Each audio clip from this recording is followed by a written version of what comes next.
Hello students, how are you all? So today we will study chapter 11 of our SST book, that is India, the land of festivals. And in this chapter we will cover the national festivals, the religious festival and the harvest festival. So let's begin with the chapter. Are you going for some fancy dress parade again? Yes, you guessed it right. We have a dress parade in our school today, and the theme of festivals.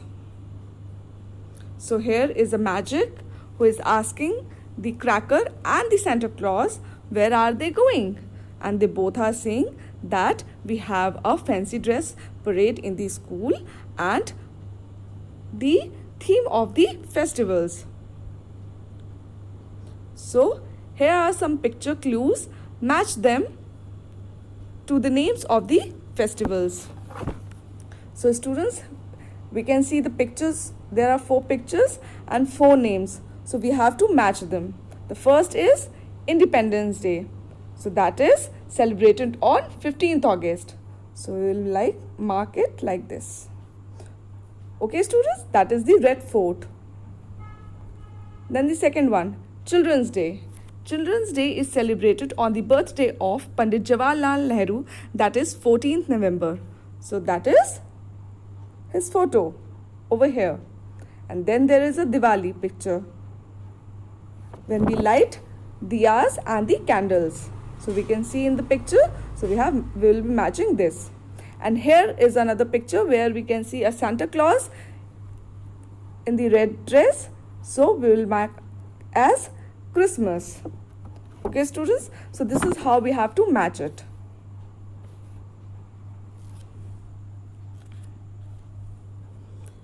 Then let's know more about the festival. A festival is a special day that we celebrate with our family and friends. Festivals are marked by celebration, decorations, prayers, rituals, and plenty of enthusiasm. We celebrate national, religious and harvest festival in our country. So students, we have many festivals in our country.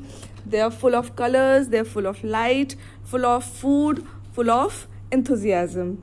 We have lots of energies. We enjoy a lot of music during our festivals. So let's stand first, that is national festivals. So the first is festivals which are celebrated across the country are known as national festivals. These festivals hold a national significance and binds all Indians. Let us learn about some of them. So let's begin with it. That is first one.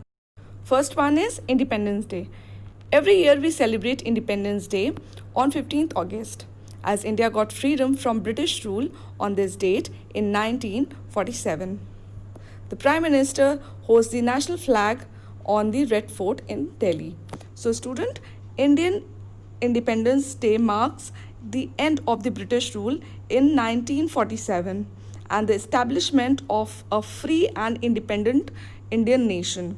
And on this day, we used to hoist the flag. Our Prime Minister of India used to hoist the flag on the Red Fort, that is in Delhi. Another one is the Republic Day.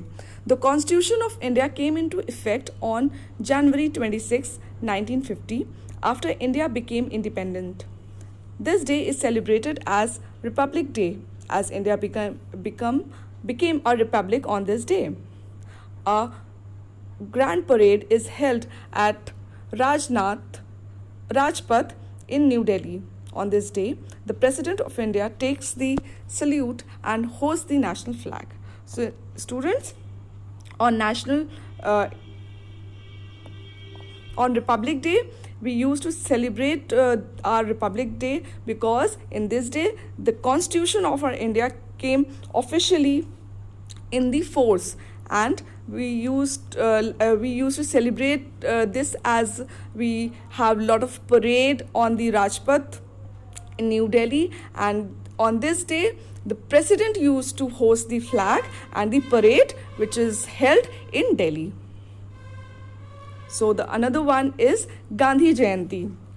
The birth anniversary of Mahatma Gandhi is celebrated on October 2 as Gandhi Jayanti.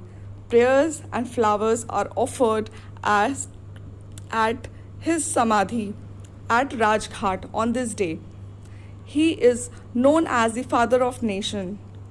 Gandhi Jayanti is also observed as International Day of Non-Violence. So Gandhi Jayanti is celebrated on October 2 every year to mark the birth anniversary of the most prominent leader of the Indian independence struggle, popular for his non-violent movement. And that is the reason why on 2nd October we celebrate the International Non-Violence Day.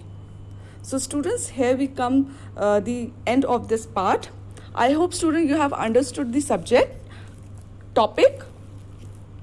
So in the another part we will discuss the further topics. So thank you class.